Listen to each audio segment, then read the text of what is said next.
So we are now installing the air temperature sensor. The location and the air temperature sensor is on the throttle body. This is Freelander.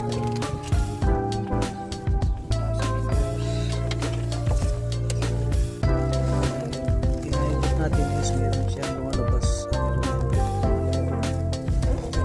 sensor.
Sa ano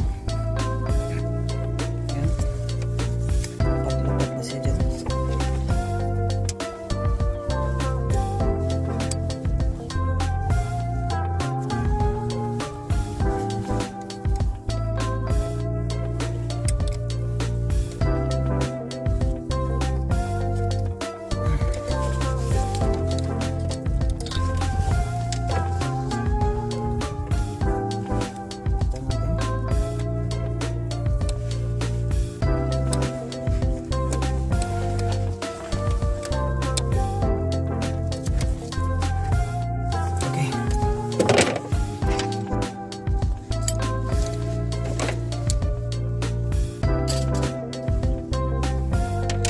Air temperature sensor for the Freelander.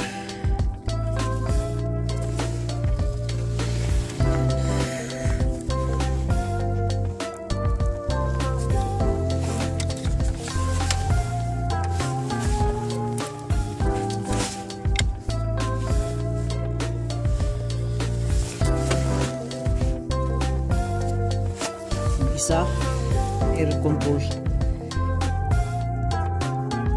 control sensor dito sa kabila.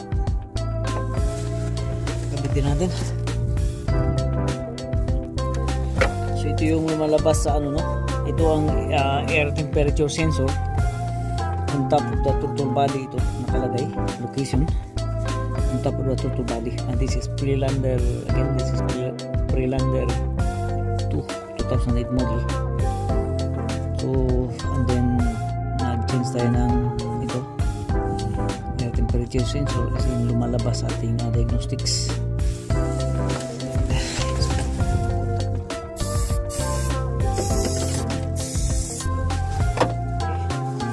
Spray natin ng contact cleaner. Kailangan mag-click siya. Click siya. Isusunod natin dito. Isunod niyan dito.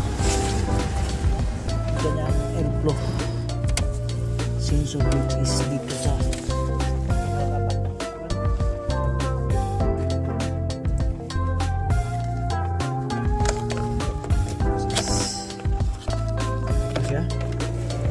yung ganyang airflow sensor. Ito siya air temperature sensor, at yung isa naman is airflow sensor. Okay, at the back of the throttle body ang location, so pagka-sulit po ang location niya na nasa tagong-tagong dito is yan. Okay, so pantilihin natin hindi tayo magtatanggal dyan ng hindi na natin matanggal ito kanyang dipstick. I-try natin na hindi tanggalin yung dipstick. Kailangan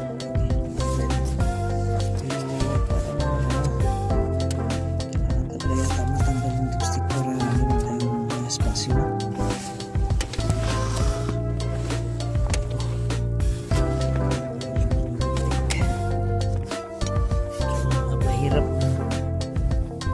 hirap yung kalagayan natin, no? Kasi kipo nyo ganyan, ano? Kalagayan. So yan na po yung kanyang old airflow sensor, no? Ito. At the back of the throttle body po ang naka-position niya dito. Nakalagay location. And then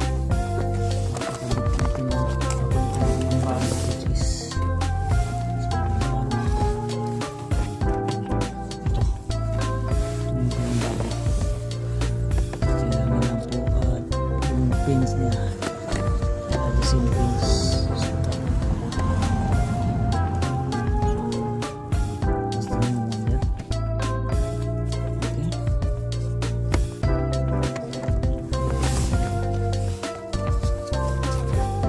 Again, there's no need to remove the whole like dipstick. Wiggle nyo na dito. Just make it sure na hindi mabali yung dipstick. Just be careful not to broke down the guys.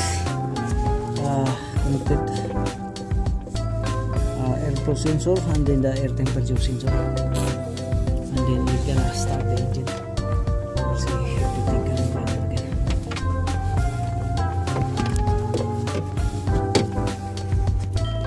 So two sensors done, air temperature sensor and then airflow sensor. Again, Prelander 2008 model. And this is the moment of truth. Plug in natin ang diagnostic natin. Let's see kung babalik pa ba yung fault code, no? Okay.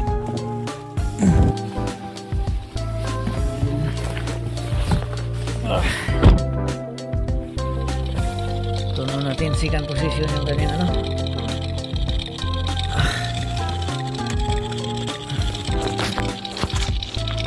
Try natin dito, madikit na dali.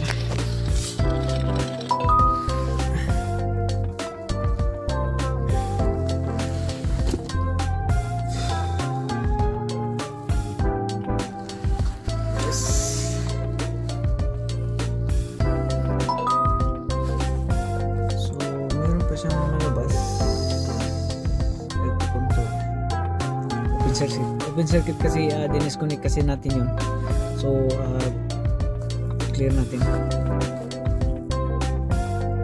Kaya siya nagkaroon ng open circuit kasi na-disconnect tayo ng mga connectors or wirings or whatever, and then clear. So we will start the engine.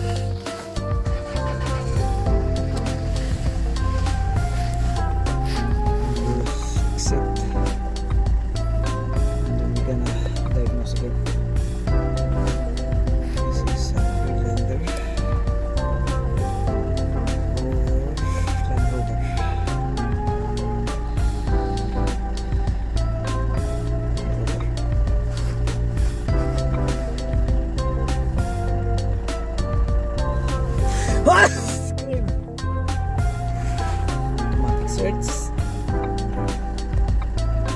Wala tayong ibang pipiliin dito kung pindot lang tayo, no? Dito tayo sa may health report. So wala na. So fault's clear. Thank you very much. That's how you change the airflow sensor and then the temperature sensor, and the location itself is within the throttle body. Other models are different, no? They are separate. Sometimes they are on the like turbo pipe in between or in the middle, but this one here, Prelander, is it's only intact on the throttle body system. So thank you.